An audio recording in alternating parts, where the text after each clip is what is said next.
We're here in Etretat. It's 6 a.m. Got up really early to come have this place to ourselves a little bit. It's so beautiful, really beautiful morning, a little bit cloudy, but we're just gonna explore this area a little bit more because this is the last time we'll see it. And then we're gonna get in the car and drive the 2 to 3 hours to what I think is called Mont St-Michel. Something like that. This is a place that we have wanted to visit for a very long time. We've always seen photos of it, and it's just a spot that doesn't even look like it's real life.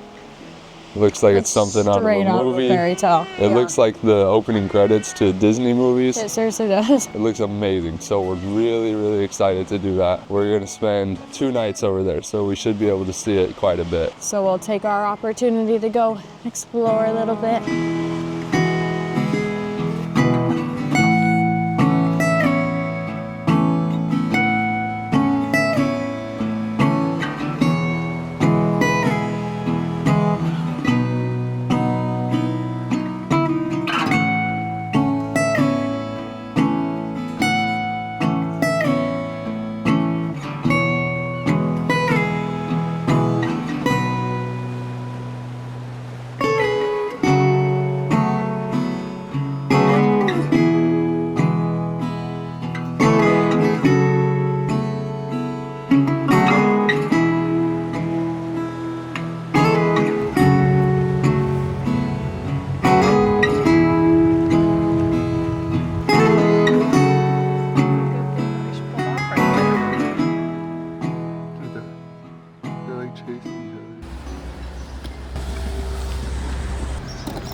We've been driving for about the past 2-ish hours, and we just stopped at a gas station, got some sandwiches and a couple snacks. You want to show what we got? Yeah, so this morning we actually had just a really great French breakfast. Our host, she gave us some good treats. I would call them treats. They would probably call them breakfast. And they gave us these little things, and they're really tasty. So at the gas station we bought more. The only other brand I recognize. And some gummies. It's about 40 more minutes till we get to our Airbnb, and then we'll check out Mont St-Michel. We can just barely see. I can't even see it now. We just saw Mont St-Michel. Oh my gosh, we can see it again. World? And it's just out there completely by itself. What in the world? That's so creepy. What? It's tiny. That is a field full of flowers and ponies. What's more peaceful than that? So we just got to our Airbnb. It's a shop, like a cider shop, apple cider. Hopefully we can get some cider. It's got all these farm animals and the windmill. The windmill's awesome. Isn't too bad. Yeah, it's pretty nice. This place is supposed to be about a 20-minute bike ride to Mont St-Michel, and they have free bikes, so we might just take the bikes. If not, I think we could drive as well.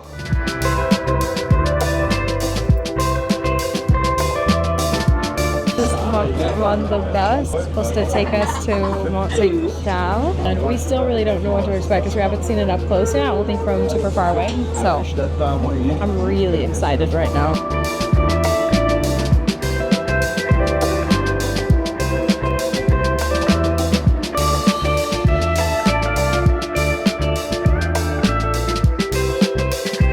It's really windy right now, but we just got off the bus and oh my gosh, it is a literal fairy tale. This is actually insane. It's just so big.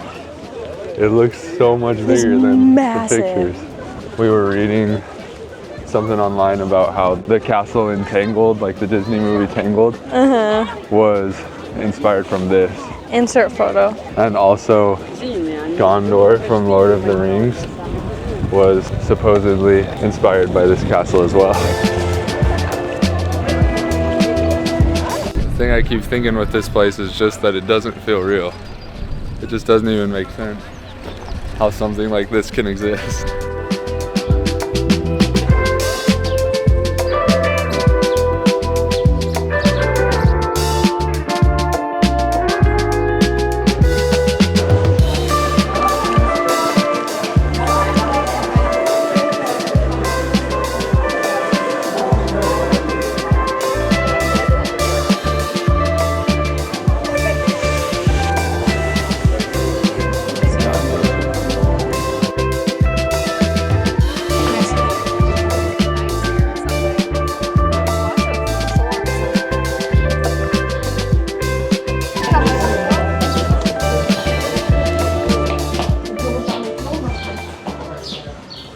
up with you? So, I've been having horrible allergies. We just walked by some flowers, and I started sneezing like crazy. I sneezed like 15 times in a minute. Couldn't even breathe. I've been kind of struggling with this since we went to Kukana, this crazy flower garden in Holland. I've been struggling with my allergies since then, and it's getting so bad. So I'm just gonna wear this mask so I don't breathe in anything. Anytime I go next to flowers or anything, I'm just dying. Yeah.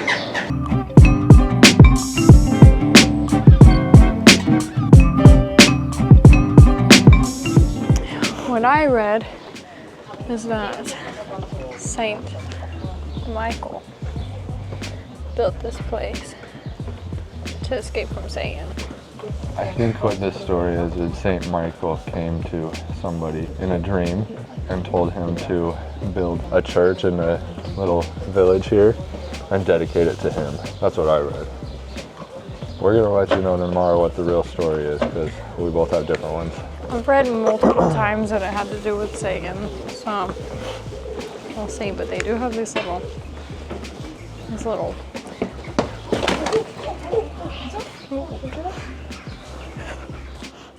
I think they kind of, in the more recent years, built that road. You used to not be able to reach it without walking across the sand at low tide. So there were certain times of the day when the tide's high that you just couldn't even reach it. So right now, only 30 people permanently live here. I'm even surprised at that. Oh. But it used to be home to 1,200 people. So these were homes, which is insane. And some of them are still homes. Watch your step. Okay. Well, that's what I get for laughing at that person that fell. Yeah. I read that the tide rises insanely fast here. So you have to be really careful when you walk out on the sand because you can get trapped really easily. It apparently happens a lot, and then you're in a lot of trouble. Do not trip. Someone's grilling something up real nice right now. Yeah, it smells so good.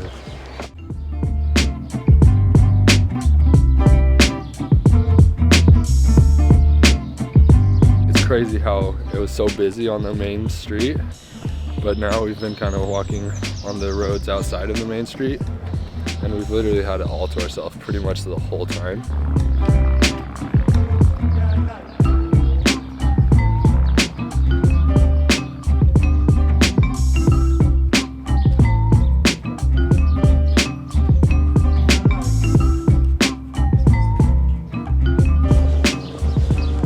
That person up there. I bet that was like their bathroom or something. Because it goes all the way down. Yeah. Wow, this is insane. Like, do you think they just built and then they're like, okay, let's make rooms? Do you think they were like, all right, let's lay this out.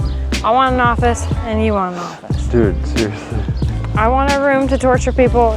Do you want one too? Like, we gotta add that in. We gotta talk to the draftsman and figure it out. This is where the princess would come and cry. She'd run with her dress. She'd like throw it side to side. My life is so unfair. I always wanted to be an astronomer. They say I have to marry the king of Narnia. King of Narnia.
That was so cool to see.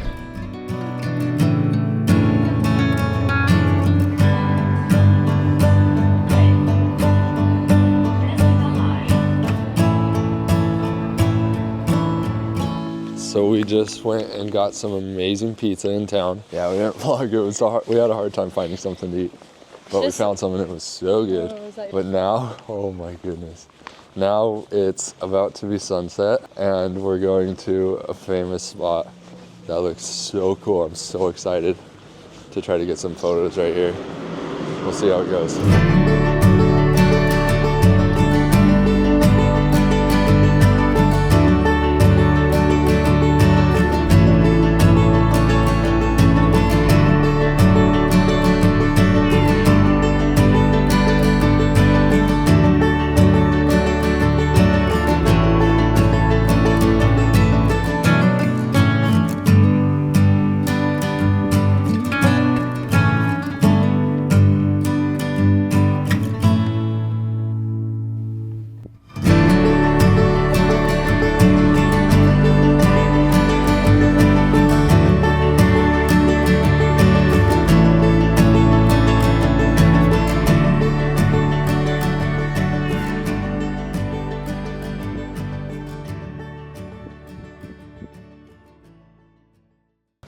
Good morning.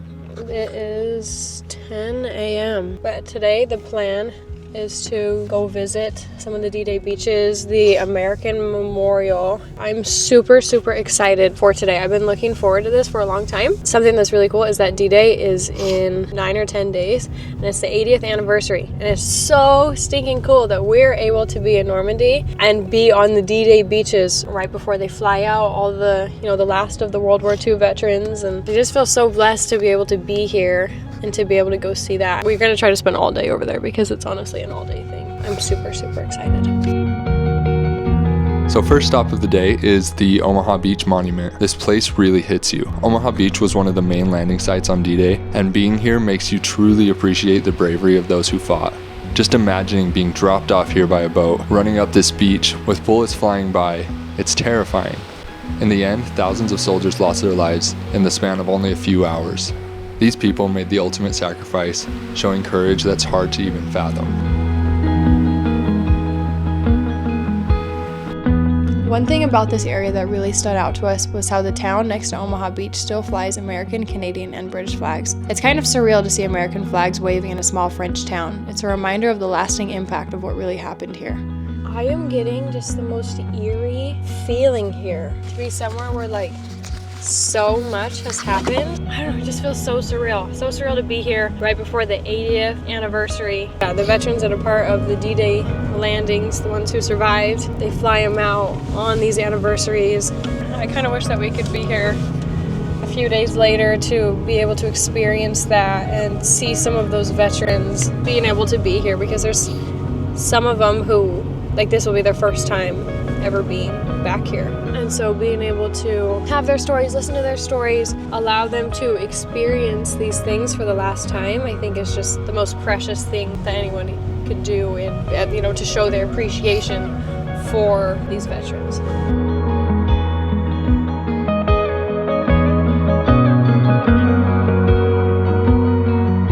Next up, we headed to Pointe du Hoc, where the 2nd and 5th Ranger Battalions made their landing. These cliffs and German bunkers tell an incredible story of courage. Seeing the bomb craters and walking through the bunkers just really made these stories feel so real. So at Omaha Beach, they cleared out the craters made by the bombs, but where we're at right now, they left the craters and the bunkers, and we believe that this is one of them. Another one over there.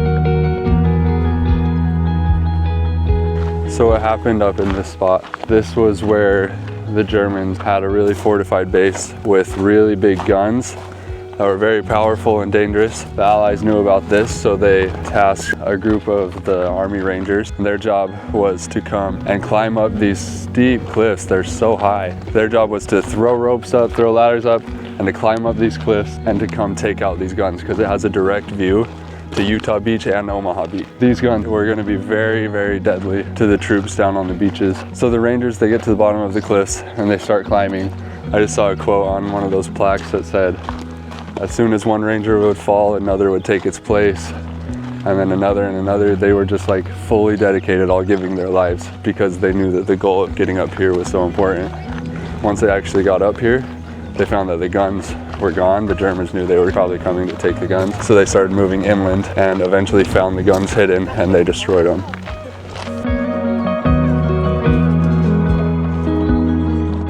Here's the view of Omaha Beach to the right and Utah Beach to the left. So you're actually able to walk into this bunker.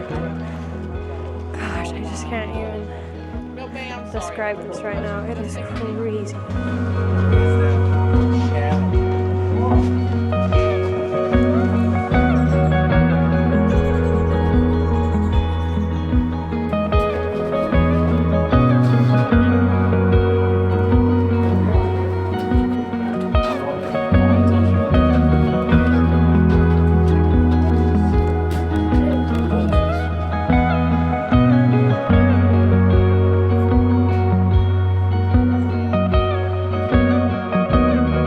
We spent a lot of time just wandering around, taking it all in, and really appreciating the history that happened here.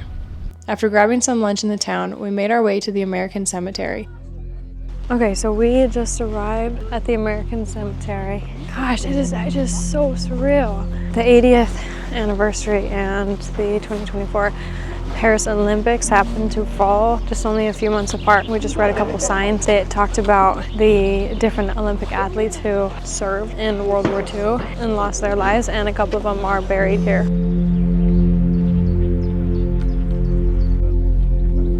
What's really powerful about this place is that the cemetery overlooks Omaha Beach. And to me, that serves as a really stark reminder of what happened here. You can see the final resting place of all these soldiers and look down and see where they took their last breath. The endless rows of white crosses show just how many lives were lost during these critical days of the war.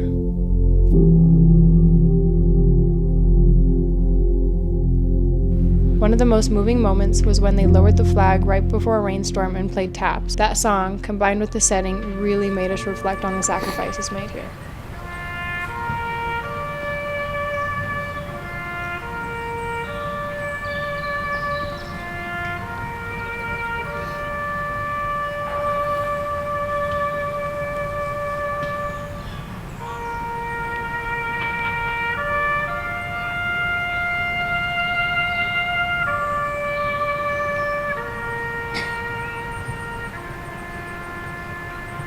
After spending a few hours quietly walking around the cemetery, we got back in the car and drove back for one last night at Mont St-Michel.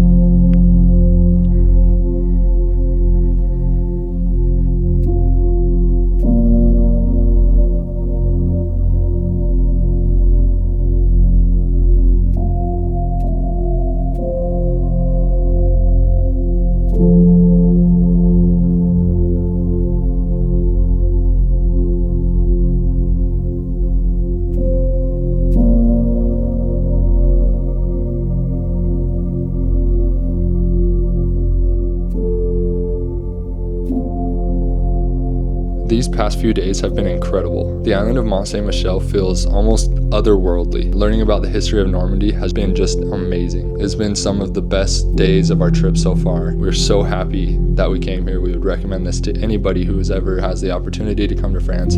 Definitely come to this area. Tomorrow we will be heading to Paris and we'll spend the next couple days there. We're very excited for that, so make sure you tune in. But as for now, thanks for watching. We'll see you next time.